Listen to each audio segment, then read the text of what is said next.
কত মানুষের লাশ দেখলে আপনি বলবেন যে আমি এখন থেকে নামাজ পড়ব, কোরআন পড়ব, ঈমানওয়ালা হব। কত মানুষের জানাজা দেখলে আপনার ভিতরে আল্লাহর ভয় আসবে। কত মানুষের কবর দেখলে আপনার ভিতরে অনুশোচনা বোধ জাগ্রত হবে। এরপরে সিরিয়াল তো আমার আসতেছে। প্রিয় যুবক ভাইয়েরা আমার, আল্লাহর রাসূল বলেন, কেউ যদি প্রতিদিন সূরা ইখলাস 3 বার তেলাওয়াত করে, নিঃসন্দেহে সে যেন মনে করে তার আমলনামায় 1 খতম কোরআনের সওয়াব অটোভাবে জমা হয়ে গেছে। দুনিয়ায় চলতে টাকা লাগে, দুনিয়ায় চলতে টাকার গরম লাগে। যতদিন টাকা আছে, বন্ধু বান্ধব ডানে বামে আছে। বিশ্বাস করেন, যেদিন টাকা থাকবে না, ওদিন আপন মানুষগুলাও চেহারা ঘুরায় ফেলাইবে। বাংলাদেশের বাহিরে গেলে ডলার লাগবে, ইউরো লাগবে, রিয়াল লাগবে, রুপি লাগবে। কিন্তু যেদিন আপনি দুনিয়ার থেকে বিদায় হয়ে যাবেন, বাংলাদেশে মরেন অথবা সৌদিতে মরেন অথবা ভারতে মরেন, যেখানে আপনার মৃত্যু হোক, আল্লাহর রাসূল বলেন, কবরের ভিতরে সম্পদ চলবে না, টাকার গরম চলবে না, ক্ষমতার গরম চলবে না। ইদা উদিআল মাইয়িতু ফি কবরিহি জাআল কুরআন ইনদা রাসি। আল্লাহর রাসূল বলেন, যখন মৃত ব্যক্তিকে কবরে শোয়ায় দেওয়া হয়, কবরের ভিতরে সর্বপ্রথম তার মাথার কিনারায় কোরআন দাঁড়ায়া তার পক্ষে নিরাপত্তার জন্য কবরে কথা বলবে। আল্লাহু আকবার বলেন। কোরআন তার মাথার কিনারায় দাঁড়িয়ে বলবে, সাবধান, মাথার পাশ দিয়ে চাপ দিবি না। সে প্রতিদিন কোরআন থেকে আয়াত তেলাওয়াত করত। 2 নম্বরে ডান পাশে নামাজ দাঁড়ায় বলবে, ওয়াসসালাতু আন ইয়ামিনিহি। নামাজ বলবে, সাবধান হে মাটি, চাপ দিবি না। দুনিয়ার ভিতরে নামাজ আদায় করত, আজ আমি কবরের ভিতরে তার বন্ধু হিসেবে দাঁড়ায় গেলাম, পরিপূর্ণ নিরাপত্তা দিব, একটু শাস্তি দিতে পারবা না। আল্লাহু আকবার বলেন। প্রিয় যুবক ভাইয়েরা, প্রিয় বাবারা, অস্থির হয়েন না, ধৈর্যের সহিত কথাগুলো শুনেন, লাভবান হবেন। বাম পাশে রোজা দাঁড়ায় যাবে, অসিয়াম দাঁড়ায় বলবে, মাটি রে, চাপ দিবি না, আমি হলাম রোজা। ফ্রিজের ভিতরে ঠান্ডা পানি ছিল, দোকানে ফল ফলাদি ছিল, ঘরের ভিতরে পাতিলায় খাবার ছিল, কেউ দেখে নাই, একা একা চুপচাপ ছিল, চাইলে খাইতে পারত, কিন্তু খায় নাই। একজন টাকায় আছে, তিনি হলেন কে? রোজা হলো জাহান্নাম থেকে মুক্ত করার ঢাল। আস-সাওমু জুন্নাহ। শীতের দিন হলো মুমিনদের জন্য গনিমত। দিনটা ছোট, যাদের হাট পরিশ্রম নাই তারা রোজা রাখবেন। আমিও রাখি, আলহামদুলিল্লাহ, অনেক ভালো লাগে। দেখবেন একটু পরে জোহর, একটু পরে আসর, একটু পরেই মাগরিব, ঠিক না বেঠিক? দিন ছোট, রোজা রাখে। বান্দা যখন রোজা রাখে, তখন বান্দার গুনাহগুলা মিটিয়ে দেয় কে? গুনাহ ঝরে যায়। রাখেন রোজা, আর রাত্রিবেলা 2-4 রাকাত নামাজ পড়েন, কারণ মাগরিবের পর থেকে 10টা পর্যন্ত 4.5 ঘন্টা সময়। চায়ের দোকানে বসে বসে চুল দাড়ি পাকাইয়েন না, চায়ের দোকানে বসে বসে নিজের আমলগুলো শেষ করিয়েন না। মন চায় 1 কাপ চা খান, সময় নষ্ট না করে তাড়াতাড়ি মসজিদে যান, ঘরে যান, কোরআন খুলে চেষ্টা করেন 2-4টা আয়াত তেলাওয়াত করার। যেদিন আপনি কবরে চলে যাবেন, সেদিন আপনার সম্পদ নিয়ে ছেলে মেয়েরা মারামারি কারাকারি করবে। এটাই হলো বর্তমান বাস্তবতা। কথা আসতে বলবেন না, জোরে বলেন, ঠিক না বেঠিক? এই সম্পদ দিয়ে হবে কি? দুনিয়ায় জীবিত থাকা অবস্থায় অনেক সময় দেখি ছেলেমেয়ের স্বার্থে আঘাত লাগলে ছেলেমেয়েরা মা বাবাকে চাকর চাকরানির চেয়ে ছোট মনে করে। আবার কখনো কখনো মা বাবারা ছেলে মেয়েদেরকে বৃদ্ধাশ্রমে, ছেলে মেয়েরা মা বাবাকে বৃদ্ধাশ্রমে ফালায়া দেয়। মরার পরে তো দূরের কথা, এমনও ছেলে দেখছি বাবার কবরের সামনে দিয়া বিড়ি টানতে টানতে বাড়ি যায়, নামাজ পড়ে না। ঘুরেন সিংরায়, অভাব নাই। এই সম্পদ দিয়ে হবে কি? আল্লাহর রাসূল বলেন, ইয়াকুলু ইবনু আদামা মালি মালি। আদম সন্তান বলে, আমার মাল, আমার সম্পদ। ওয়াহাল্লাকা মিন মালিকা ইয়া ইবনি আদম, এই সম্পদ কাজে আসবে না, সন্তান কাজে আসবে না, ইল্লা মা আকালতা ফাআফনাইতা, যা তুমি খাবা ওটাই হলো তোমার। সুবহানাল্লাহ বলেন। অনেক মানুষ আছে কৃপণতা করে, খায় না, খাওয়ায়ও না, খালি টেহা জমা করে আর জমিন কিনে। কথা কত না কা পোলাপানে কয়, হুজুর আমার বাপের লোকে একটু দোয়া করি, খালি জায়গা কিনবে, খায়ও না, খাওয়ায়ও না। আল্লাহর রাসূল বলেন, যা খাবা তাই তোমার। আওলা বিস্তাফা আবলাইতা, ব্যবহার করবেন, যেটা পরবেন ওটাই হলো আপনার। এই যে কত সুন্দর সাদা জামা পরে বসে আছে, দৃশ্যটা চমৎকার লাগতেছে। সামর্থ্য থাকলে একটা জুব্বা বানান, পাঞ্জাবি বানান। বলি না যে আপনি সব সময় পইরেন, না না, জুমার দিন আপনি জামাটা গায়ে লাগায়া মসজিদে যান, মনে হবে ফেরেশতা মসজিদে যাইতেছে। কথা ঠিক না বেঠিক? হঠাৎ যেদিন আপনার মৃত্যু হবে, তিনটা সাদা জুব্বা আপনার দেহের ভিতরে পরায় দেওয়া হবে। হঠাৎ যদি আপনি জুব্বা লাগান, মরার পরে ভয় লাগবে, মরার আগে তিনটা জুব্বা বানায় রেডি রাইখেন, মাঝে মাঝে পইরের লাভবান হবেন। রাসূল বলেছেন, আওলা বিস্তাফা আবলাইতা, যা পরবা ওটাই হলো তোমার। এই সমাজের অনেক মানুষ আছে, নেতার সাথে দেখা করতে গেলে দামি পোশাক পরে আলমিরাত থেকে বের করে, বিবাহের অনুষ্ঠানে গেলে দামি পোশাকটা পরে যায়, কিন্তু মসজিদে যখন নামাজে যায় তখন একটা বারের জন্য চিন্তা করে না যে আমার শরীরে কোন পোশাকটা পরা আছে। অথচ তার চিন্তা করা উচিত, পৃথিবীর ভিতরে সবচেয়ে শ্রেষ্ঠ মেহমানদারি করাবেন একজন, তিনি হলেন কে? আপনি তার ঘরে ঢুকতেছেন, আপনার উচিত উত্তম পোশাকটা পরে তার ঘরে গিয়ে সেজদায় লুটিয়ে পড়া। কথা ঠিক না বেঠিক? সেটা পরে। এবার আল্লাহর রাসূল বলেন, আও তাসাদদাকুতা ফাআমসাইতা, আল্লাহর জন্য যেটা ব্যয় করবা ওটাই তোমার আমলনামায় জমা হবে। আল্লাহর জন্য ব্যয় করলে কেমন লাভ? সম্পদ দেওয়ার মালিক আল্লাহ, নেওয়ার মালিক আল্লাহ। কখনো কখনো আল্লাহ মানুষকে ফকির বানায় দেয়, আবার কখনো কখনো ফকির গুলারে আল্লাহ বাড়িওয়ালা, জমিদার বানায় দেয়। বলেন এটা একজন পারেন, তিনি হলেন কে? রাসূল বলেছেন, কেউ যদি আল্লাহর রাস্তায় 1 টাকা দান করে, আল্লাহ তাআলা সেই দানটাকে লালন পালন করে। ছাগলের বাচ্চা যখন মানুষ পুষে, তখন বাচ্চা ছোট হয় না বড় হয়? বলেন ভাই, বড় হয়। বাচ্চা যদি আপনি পালেন, বাচ্চা কি আস্তে আস্তে দিন দিন ছোট হয় না বড় হয়? এই তো বুঝছেন, বড় হয়। রাসূল ছাগলের বাচ্চার সাথে উদাহরণ দিছে, তুমি যখন ছাগলের বাচ্চা পুষবা, বাচ্চা বড় হবে, ছোট বাচ্চা বড় হয়, উটের বাচ্চা বড় হয়, ভেড়া বকরির বাচ্চা মায়ের পেট থেকে পড়ার পরে ছোট হয় না বড় হয়? বড় হয়। নবীজি বলেছেন, ইয়া বিলাল আনফিক, ইয়া বিলাল লা তাখশা মান আরশি কিলালা। বিলাল বলে, হুজুর আমি তো গরিব। গরিব হইছো কি হইছে, তারপরেও তুমি আল্লাহর রাস্তায় দান করো, আরশের মালিক তোমার পকেট ভরে দিবে। এক সময় বেলাল হাবশি, গরিব মানুষ, রেশমি কাপড় দিয়া নিজের নাক মুছতো। সুবহানাল্লাহ বলেন। এই গরিব থেকে ধনী কে বানিয়েছেন? আল্লাহ বানাইছে। রাসূল বলেছেন, যখন মানুষ আল্লাহর রাস্তায় দান করে, আল্লাহ সেই ছোট দানটাকে লালন পালন করে বড় বানায়। বিচারের ময়দানে সেটাকে আল্লাহ পাহাড় পরিমাণ উঁচা করে দাঁড় করায়া বান্দার চোখের সামনে দেখায়। আমি আপনাদের সামনে সূরা মাউন তেলাওয়াত করেছি। এই সূরাটার ভিতরে 7টি আয়াত রয়েছে। কয়টা আয়াত? 7টা আয়াত। প্রথম 3 আয়াত নাজিল হয়েছে মক্কায়, বাকি 4টা আয়াত নাজিল হয়েছে মদিনায়। 3টা আয়াত নাজিল হয়েছে কাফেরদের ব্যাপারে, 4টা আয়াত নাজিল হয়েছে মুনাফিকদের ব্যাপারে। কোরআনের আলোচনা শুনতে আপনাদের কি কষ্ট হয়? খারাপ লাগে? ধৈর্যের সহিত শুনেন। এই সূরাটা যখন নাজিল হয় তার আগ মুহূর্তের প্রেক্ষাপট, শানে নজুল। হুজুর সাল্লাল্লাহু আলাইহি ওয়াসাল্লাম খানায়ে কাবা, হাতিমে কাবার পাশে, মাকামে ইব্রাহিমের পাশে বসে আছে। ইন্দিমিন টাইমে তাকায় দেখতেছি 12 থেকে 13 বছরের একটা বালক হুজুরের সামনে দিয়ে যাচ্ছে, আর হাত দিয়ে চোখের পানিও মুছে, নাকের পানিও মুছে।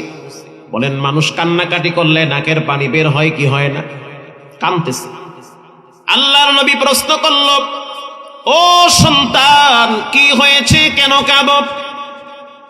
কি এমন ভিতরে চাপা কষ্ট যেটা নিয়ে তুমি রিল্যাক্স ফিল করো না, কষ্ট হয় তোমার? এবার সেই বালক বলতে আছে, মানবতার বন্ধু রহমাতুল্লিল আলামিন, সত্যবাদী নবী, শুনে নেন, আবু জেহেল আমার মতো এতিমের সম্পদগুলা গ্রাস করেছে। সে তো আপনার চাচা হয় সম্পর্কে। আমার বাবা মৃত্যুর আগে আগে আবু জেহেলের কাছে আমাদেরকে আমানত রাখছে। বাবার সম্পদগুলো আবু জেহেলের কাছে ছিল, কিন্তু একটা সময় দেখা গেল আবু জেহেল আমাদেরকে ঘর থেকে তাড়ায়া বের করে দিয়েছে। এখন আবু জেহেল আমাদেরকে চিনে না। আমার মা নাই, বাপ নাই, আমরা তিনটা ভাই বোন, তিনজনে বিপদে পড়ছি। যাওয়ার জায়গা নাই, থাকার জায়গা নাই, খাওয়ার জায়গা নাই। আমরা কিন্তু ফকির না, সবাই আমরা মা বাবার সন্তান, আর্থিক সচ্ছলতা অনেক ভালো। আমার আওয়াজ কি আপনাদের কানে স্পষ্ট যায়? একটু তাকবীরের আওয়াজ দেই তো, দেখবো কদ্দুর পারেন আপনারা। নারায়ে তাকবীর! মাশাআল্লাহ, আল্লাহ আপনাদেরকে কবুল করুন। আরো জোরে বলেন। আল্লাহর নবী এই বালককে নিয়ে গেছে, নবীজি নিয়ে গেছে আবু জেহেলের দরবারে। যাওয়ার পরে আল্লাহর নবী এবার আবু জেহেলের দিকে তাকায় বলল, ওগো চাচা, এই বালককে আপনি চিনেন? আবু জেহেলের চোখ কপালে উঠে গেছে, বলে কি, হেরে তো আমি ভালো করে চিনি, তো আমগো বাড়ি ছিল। আল্লাহর রসুল বলতে আছে, চাচা,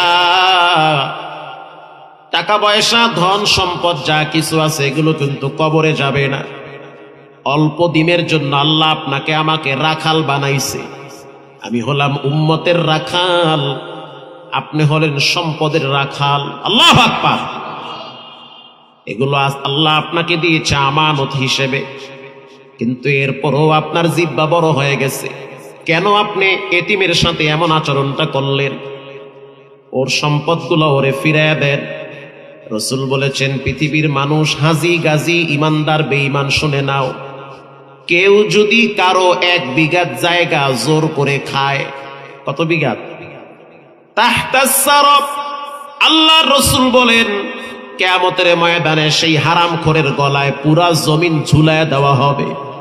7 তবক জমিন গলায় ঝুলায় দিয়ে আল্লাহ দাঁড় করাবে। হারামখোর, একটু জমির লোভ সামলাইতে পারো না, আজকে পুরা 7 তবক জমিন তোর গলায় দিছি, খাও জম্মের খাওয়া। আল্লাহু আকবার বলেন।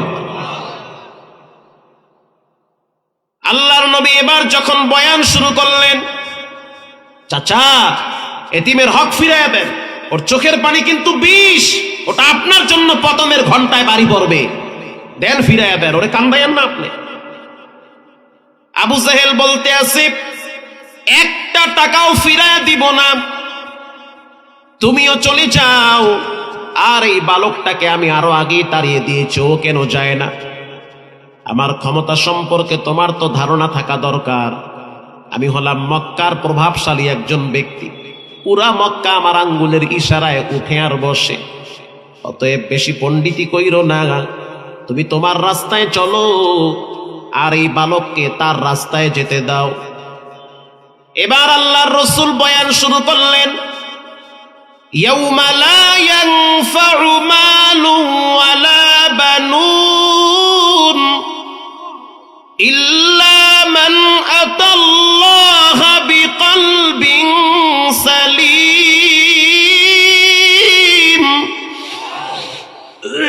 কিয়ামতের ময়দানে মাল কাজে আসবে না, সন্তান কাজে আসবে না। তো এই সম্পদ দিয়ে আপনার হবে কি? দেন, ফিরাইয়া দেন, এতিমের ফাও কষ্ট দিয়েন না। একটু সম্পদ দিয়ে আপনি কদ্দুর লাভবান হবেন। কিয়ামতের ময়দানে মাল কাজে আসবে না, সন্তান কাজে আসবে না, ফিরাইয়া দেন সম্পদ। আবু জেহেল বলতে আছে, কিয়ামতের ময়দান আমি বিশ্বাস করি না। আউযুবিল্লাহ না নাউযুবিল্লাহ, কিছু একটা কইয়েন। কিয়ামতের ময়দান আমি মানি না। যে মানে না, হ্যাঁ কি করা যায়? এটা করা যায় কি? আরে বাটাম ফাটা দিতে হবে, বাটাম ফাটা দিলেই মানবে। ঈমান আনার পরে যে বলবে আল্লাহকে মানি না, রসুলকে মানি না, রসুলকে যদি গালি দেয়, ইসলাম নিয়ে কটূক্তি করে, তার সাথে কোনো সুযোগ নাই সম্পর্ক রাখার, ওকে বাটাম ফাটা দাও। পৃথিবীর সবকিছু নিয়ে কম্প্রোমাইজ হতে পারে, কিন্তু কেউ যদি আল্লাহর নবীকে গালি দেয়, এখানে কোনো কম্প্রোমাইজ নাই, কোনো লিয়াজও নাই। সে যেই দলের কর্মী হোক, তার ঠ্যাং ধরে আছাড় মারতে হবে। আসতে বলবেন না, জোরে বলেন ঠিক না ব্যাঠে? আইনামা সুকিফু উখিযু ওয়া কুতিলু তাকতিলা। যারা কোরআন নিয়ে ব্যঙ্গ করবে, মুসলমানের বাচ্চা, ইসলাম নিয়ে যারা খারাপ মন্তব্য করবে, আল্লাহর নবীর ইজ্জত আর সম্মানের উপরে বিন্দু পরিমাণ কলম ধরবে, তার শাস্তি হলো জিহ্বা টেনে ছিঁড়ে ফেলা। কত মানুষের লাশ দেখলে আপনি বলবেন যে আমি এখন থেকে নামাজ পড়ব, কোরআন পড়ব, ঈমানওয়ালা হব।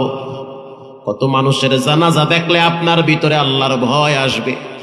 কত মানুষের কবর দেখলে আপনার ভিতরে অনুশোচনা বোধ জাগ্রত হবে। এরপরে সিরিয়াল তো আমার আসতেছে। প্রিয় যুবক ভাইয়েরা আমার, আল্লাহর রাসূল বলেন, কেউ যদি প্রতিদিন সূরা ইখলাস 3 বার তেলাওয়াত করে, নিঃসন্দেহে সে যেন মনে করে তার আমলনামায় 1 খতম কোরআনের সওয়াব অটোভাবে জমা হয়ে গেছে। দুনিয়ায় চলতে টাকা লাগে, দুনিয়ায় চলতে টাকার গরম লাগে। যতদিন টাকা আছে, বন্ধু বান্ধব ডানে বামে আছে। বিশ্বাস করেন, যেদিন টাকা থাকবে না, ওদিন আপন মানুষগুলাও চেহারা ঘুরায় ফেলাইবে। বাংলাদেশের বাহিরে গেলে ডলার লাগবে, ইউরো লাগবে, রিয়াল লাগবে, রুপি লাগবে। কিন্তু যেদিন আপনি দুনিয়ার থেকে বিদায় হয়ে যাবেন, বাংলাদেশে মরেন অথবা সৌদিতে মরেন অথবা ভারতে মরেন, যেখানে আপনার মৃত্যু হোক, আল্লাহর রাসূল বলেন, কবরের ভিতরে সম্পদ চলবে না, টাকার গরম চলবে না, ক্ষমতার গরম চলবে না। ইদা উদিআল মাইয়িতু ফি কবরিহি জাআল কুরআন ইনদা রাসি। আল্লাহর রাসূল বলেন, যখন মৃত ব্যক্তিকে কবরে শোয়ায় দেওয়া হয়, কবরের ভিতরে সর্বপ্রথম তার মাথার কিনারায় কোরআন দাঁড়ায়া তার পক্ষে নিরাপত্তার জন্য কবরে কথা বলবে। আল্লাহু আকবার বলেন। কোরআন তার মাথার কিনারায় দাঁড়িয়ে বলবে, সাবধান, মাথার পাশ দিয়ে চাপ দিবি না।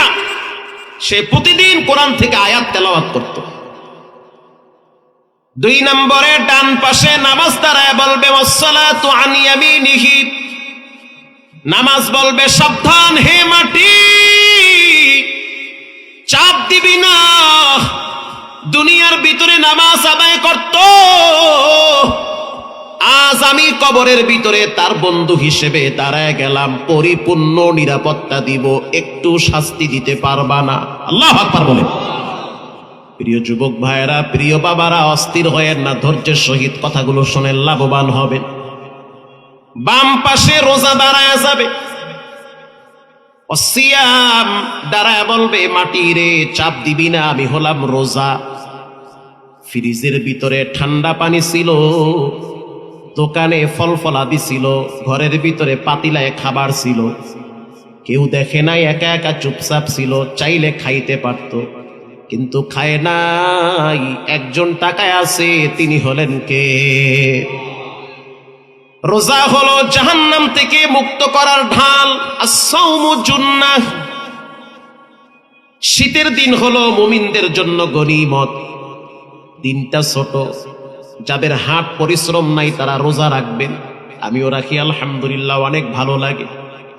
দেখবেন একটু পরে জোহর, একটু পরে আসর, একটু পরেই মাগরিব, ঠিক না বেঠি? দিন ছোট, রোজা রাখে। বান্দা যখন রোজা রাখে, তখন বান্দার গুনাহগুলা মিটিয়ে দেয় কে? গুনাহ ঝরে যায়। রাখেন রোজা, আর রাত্রিবেলা 2-4 রাকাত নামাজ পড়েন, কারণ মাগরিবের পর থেকে 10টা পর্যন্ত 4.5 ঘন্টা সময়। চায়ের দোকানে বসে বসে চুল দাড়ি পাকাইয়েন না, চায়ের দোকানে বসে বসে নিজের আমলগুলো শেষ করিয়েন না। মন চায় 1 কাপ চা খান, সময় নষ্ট না করে তাড়াতাড়ি মসজিদে যান, ঘরে যান, কোরআন খুলে চেষ্টা করেন 2-4টা আয়াত তেলাওয়াত করার। যেদিন আপনি কবরে চলে যাবেন, সেদিন আপনার সম্পদ নিয়ে ছেলে মেয়েরা মারামারি কারাকারি করবে। এটাই হলো বর্তমান বাস্তবতা। কথা আসতে বলবেন না, জোরে বলেন ঠিক না বেঠি? এই সম্পদ দিয়ে হবে কি? দুনিয়ায় জীবিত থাকা অবস্থায় অনেক সময় দেখি ছেলেমেয়ের স্বার্থে আঘাত লাগলে ছেলেমেয়েরা মা বাবাকে চাকর চাকরানির চেয়ে ছোট মনে করে। আবার কখনো কখনো মা বাবারা ছেলে মেয়েদেরকে বৃদ্ধাশ্রমে, ছেলে মেয়েরা মা বাবাকে বৃদ্ধাশ্রমে ফালায়া দেয়। মরার পরে তো দূরের কথা, এমনও ছেলে দেখছি বাবার কবরের সামনে দিয়া বিড়ি টানতে টানতে বাড়ি যায়, নামাজ পড়ে না। ঘুরেন সিংরায়, অভাব নাই। এই সম্পদ দিয়ে হবে কি? আল্লাহর রাসূল বলেন, ইয়াকুলু ইবনু আদামা মালি মালি, আদম সন্তান বলে আমার মাল আমার সম্পদ। ওয়াহাল্লাকা মিম মালিকা ইয়া ইবনি আদম, এই সম্পদ কাজে আসবে না, সন্তান কাজে আসবে না, ইল্লা মা আকালতা ফাআফনাইতা, যা তুমি খাবা ওটাই হলো তোমার। সুবহানাল্লাহ বলেন। অনেক মানুষ আছে কৃপণতা করে, খায় না, খাওয়ায়ও না, খালি টেহা জমা করে আর জমিন কিনে। কথা কর না কা পোলাপানে কয়, হুজুর আমার বাপের লোক একটু দোয়া করি, খালি জায়গা কিনবে, খায়ও না খাওয়ায়ও না। আল্লাহর রাসূল বলেন, যা খাবা তাই তোমার। আওলা বিস্তাফা আবলাইতা, ব্যবহার করবেন, যেটা পরবেন ওটাই হলো আপনার। এই যে কত সুন্দর সাদা জামা পরে বসে আছে, দৃশ্যটা চমৎকার লাগতেছে। সামর্থ্য থাকলে একটা জুব্বা বানান, পাঞ্জাবি বানান। বলি না যে আপনি সব সময় পইরেন, না না, জুমার দিন আপনি জামাটা গায়ে লাগায়া মসজিদে যান, মনে হবে ফেরেশতা মসজিদে যাইতেছে। কথা ঠিক না বেঠিক? হঠাৎ যেদিন আপনার মৃত্যু হবে, তিনটা সাদা জুব্বা আপনার দেহের ভিতরে পরায় দেওয়া হবে। হঠাৎ যদি আপনি জুব্বা লাগান, মরার পরে ভয় লাগবে, মরার আগে তিনটা জুব্বা বানায় রেডি রাখেন, মাঝে মাঝে পইরেন, লাভবান হবেন। রাসূল বলেছেন, আওলা বিস্তাফা আবলাইতা, যা পরবা ওটাই হলো তোমার। এই সমাজের অনেক মানুষ আছে, নেতার সাথে দেখা করতে গেলে দামি পোশাক পরে আলমিরাত থেকে বের করে, বিবাহের অনুষ্ঠানে গেলে দামি পোশাকটা পরে যায়, কিন্তু মসজিদে যখন নামাজে যায় তখন একটা বারের জন্য চিন্তা করে না যে আমার শরীরে কোন পোশাকটা পরা আছে। অথচ তার চিন্তা করা উচিত, পৃথিবীর ভিতরে সবচেয়ে শ্রেষ্ঠ মেহমানদারি করাবেন একজন, তিনি হলেন কে? আপনি তার ঘরে ঢুকতেছেন, আপনার উচিত উত্তম পোশাকটা পরে তার ঘরে গিয়ে সেজদায় লুটিয়ে পড়া। কথা ঠিক না বেঠিক? সেটা পরে। এবার আল্লাহর রাসূল বলেন, আও তাসাদদাকুতা ফাআমসাইতা, আল্লাহর জন্য যেটা ব্যয় করবা ওটাই তোমার আমলনামায় জমা হবে। আল্লাহর জন্য ব্যয় করলে কেমন লাভ? সম্পদ দেওয়ার মালিক আল্লাহ, নেওয়ার মালিক আল্লাহ। কখনো কখনো আল্লাহ মানুষকে ফকির বানায় দেয়, আবার কখনো কখনো ফকির গুজারে আল্লাহ বাড়িওয়ালা জমিদার বানায় দেয়। বলেন এটা একজন পারেন, তিনি হলেন কে? রাসূল বলেছেন, কেউ যদি আল্লাহর রাস্তায় 1 টাকা দান করে, আল্লাহ তাআলা সেই দানটাকে লালন পালন করে। ছাগলের বাচ্চা যখন মানুষ পুষে, তখন বাচ্চা ছোট হয় না বড় হয়? বলেন ভাই, বড় হয়। বাচ্চা যদি আপনি পালেন, বাচ্চা কি আস্তে আস্তে দিন দিন ছোট হয় না বড় হয়? এই তো বুঝছেন, বড় হয়। রাসূল ছাগলের বাচ্চার সাথে উদাহরণ দিছে যে তুমি যখন ছাগলের বাচ্চা পুষবা, বাচ্চা বড় হবে, ছোট বাচ্চা বড় হয়, উটের বাচ্চা বড় হয়, ভেড়া বকরির বাচ্চা মায়ের পেট থেকে পড়ার পরে ছোট হয় না বড় হয়? বড় হয়। নবীজি বলেছেন, ইয়া বিলাল আনফিক, ইয়া বিলাল লা তাখশা মান আরশি কিলালা।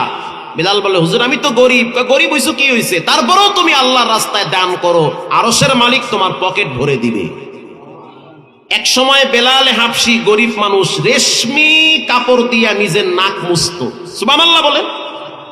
এই গরিব থেকে ধনী কে বানিয়েছেন? আল্লাহ বানাইছে।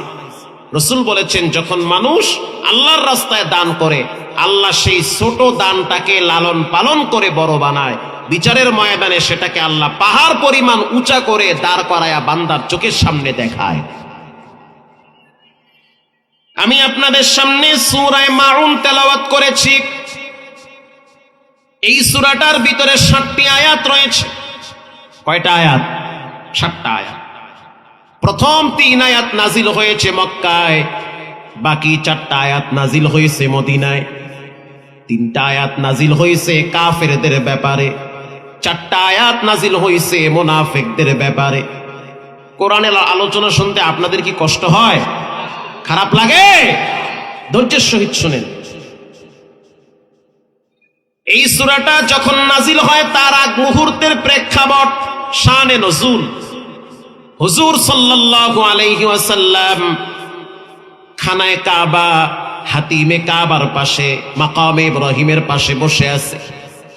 ইন মিন টাইমে তাকায় দেখতেছি 12 থেকে 13 বছরের একটা বালক হুজুরের সামনে দিয়ে যাচ্ছে, আর হাত দিয়ে চোখের পানিও মুছে, নাকের পানিও মুছে। বলেন, মানুষ কান্নাকাটি করলে নাকের পানি বের হয় কি হয় না? কাঁদতেছে। আল্লাহর নবী প্রশ্ন করল, ও সন্তান, কি হয়েছে, কেন কাঁদো? কি এমন ভিতরে চাপা কষ্ট যেটা নিয়ে তুমি রিল্যাক্স ফিল করো না, কষ্ট হয় তোমার? এবার সেই বালক বলতে আছে, মানবতার বন্ধু রহমাতুল লিল আলামিন, সত্যবাদী নবী, শুনে নেন, আবু জেহেল আমার মতো এতিমের সম্পদগুলা গ্রাস করেছে। সে তো আপনার চাচা হয় সম্পর্কে। আমার বাবা মৃত্যুর আগে আগে আবু জেহেলের কাছে আমাদেরকে আমানত রাখছে। বাবার সম্পদগুলো আবু জেহেলের কাছে ছিল, কিন্তু একটা সময় দেখা গেল আবু জেহেল আমাদেরকে ঘর থেকে তাড়ায়া বের করে দিয়েছে। এখন আবু জেহেল আমাদেরকে চিনে না। আমার মা নাই, বাপ নাই, আমরা 3টা ভাই বোন, 3 জনে বিপদে পড়ছি। যাওয়ার জায়গা নাই, থাকার জায়গা নাই, খাওয়ার জায়গা নাই। আমরা কিন্তু ফকির না, সবাই আমরা মা বাবার সন্তান, আর্থিক সচ্ছলতা অনেক ভালো। আমার আওয়াজ কি আপনাদের কানে স্পষ্ট যায়? একটু তাকবীরের আওয়াজ দেই তো দেখবো কদ্দুর পারেন আপনারা। নারায়ে তাকবীর! মাশাআল্লাহ, আল্লাহ আপনাদেরকে কবুল করুন। আরো জোরে বলেন। আল্লাহর নবী এই বালককে নিয়ে গেছে, নবীজি নিয়ে গেছে আবু জেহেলের দরবারে। যাওয়ার পরে আল্লাহর নবী এবার আবু জেহেলের দিকে তাকায় বলল, গো চাচা, এই বালককে আপনি চিনেন? আবু জেহেলের চোখ কপালে উঠে গেছে, বলে কি, হেরে তো আমি ভালো করে চিনি, তো আমগো বাড়ি ছিল। আল্লাহর রাসূল বলতে আছে, চাচা, টাকা পয়সা ধন সম্পদ যা কিছু আছে এগুলো কিন্তু কবরে যাবে না। অল্প দিনের জন্য আল্লাহ আপনাকে আমাকে রাখাল বানাইছে। আমি হলাম উম্মতের রাখাল, আপনি হলেন সম্পদের রাখাল। আল্লাহু আকবার! এগুলো আল্লাহ আপনাকে দিয়েছে আমানত হিসেবে, কিন্তু এরপরও আপনার জিহ্বা বড় হয়ে গেছে। কেন আপনি এতিমের সাথে এমন আচরণটা করলেন? ওর সম্পদগুলো ওরে ফিরাইয়া দেন। রাসূল বলেছেন, পৃথিবীর মানুষ হাজি গাজী, ইমানদার বেঈমান, শুনে নাও, কেউ যদি কারো 1 বিঘা জায়গা জোর করে খায়, কত বিঘা? তাহতাস সারব। আল্লাহর রাসূল বলেন, কিয়ামতের ময়দানে সেই হারামখোরের গলায় পুরা জমিন ঝুলায় দেওয়া হবে। 7 তবক জমিন গলায় ঝুলায় দিয়ে আল্লাহ দাঁড় করাবে। হারামখোর, একটু জমির লোভ সামলাইতে পারো না, আজকে পুরা 7 তবক জমিন তোর গলায় দিছি, খাও জম্মের খাওয়া। আল্লাহু আকবার বলেন। আল্লাহর নবী এবার যখন বয়ান শুরু করলেন, চাচা, এতিমের হক ফিরাইয়া দেন, ওর চোখের পানি কিন্তু বিষ, ওটা আপনার জন্য পতনের ঘন্টায় বাড়ি পড়বে, দেন, ফিরাইয়া দেন, ওরে কান্দাইয়েন না আপনি। আবু জেহেল বলতে আছে, 1টা টাকাও ফিরাইয়া দিব না, তুমিও চলে যাও। আর এই বালকটাকে আমি আরো আগেই তাড়িয়ে দিয়েছি, ও কেন যায় না? আমার ক্ষমতা সম্পর্কে তোমার তো ধারণা থাকা দরকার। আমি হলাম মক্কার প্রভাবশালী একজন ব্যক্তি, পুরা মক্কা আমার আঙ্গুলের ইশারায় উঠে আর বসে। অতএব বেশি পণ্ডিতি কইরো না, তুমি তোমার রাস্তায় চলো, আর এই বালককে তার রাস্তায় যেতে দাও। এবার আল্লাহর রাসূল বয়ান শুরু করলেন, ইয়াউমা লা ইয়ানফাউ মালু ওয়ালা বানুন ইল্লা মান আতাল্লাহা বিকলবিন সালিম। কিয়ামতের ময়দানে মাল কাজে আসবে না, সন্তান কাজে আসবে না। তো এই সম্পদ দিয়ে আপনার হবে কি? দেন, ফিরাইয়া দেন, এতিমের ফাও কষ্ট দিয়েন না। একটুক সম্পদ দিয়ে আপনি কদ্দুর লাভবান হবেন। কিয়ামতের ময়দানে মাল কাজে আসবে না, সন্তান কাজে আসবে না, ফিরাইয়া দেন সম্পদ। আবু জেহেল বলতে আছে কিয়ামতের ময়দান আমি বিশ্বাস করি না। আউযুবিল্লাহ না নাউযুবিল্লাহ, কিছু একটা কইয়েন। কিয়ামতের ময়দান আমি মানি না। যে মানে না হ্যাঁ কি করা যায়? এটা করা যায় কি? আরে বাটাম ফাটা দিতে হবে। বাটাম ফাটা দিলেই মানবে। ঈমান আনার পরে যে বলবে আল্লাহকে মানি না, রসুলকে মানি না, রসুলকে যদি গালি দেয়, ইসলাম নিয়ে কটূক্তি করে, তার সাথে কোনো সুযোগ নাই সম্পর্ক রাখার। ওকে বাটাম ফাটা দাও। পৃথিবীর সবকিছু নিয়ে কম্প্রোমাইজ হতে পারে, কিন্তু কেউ যদি আল্লাহর নবীকে গালি দেয়, এখানে কোনো কম্প্রোমাইজ নাই, কোনো লিয়াজও নাই। সে যেই দলের কর্মী হোক, তার ঠ্যাং ধরে আছাড় মারতে হবে। আসতে বলবেন না, জোরে বলেন ঠিক না ব্যাঠিক? আইনামা সুকিফু উখিযু ওয়া কুতিলু তাকতিলা। যারা কোরআন নিয়ে ব্যঙ্গ করবে, মুসলমানের বাচ্চা, ইসলাম নিয়ে যারা খারাপ মন্তব্য করবে, আল্লাহর নবীর ইজ্জত আর সম্মানের উপরে বিন্দু পরিমাণ কলম ধরবে, তার শাস্তি হলো জিহ্বা টেনে ছিঁড়ে ফেলা।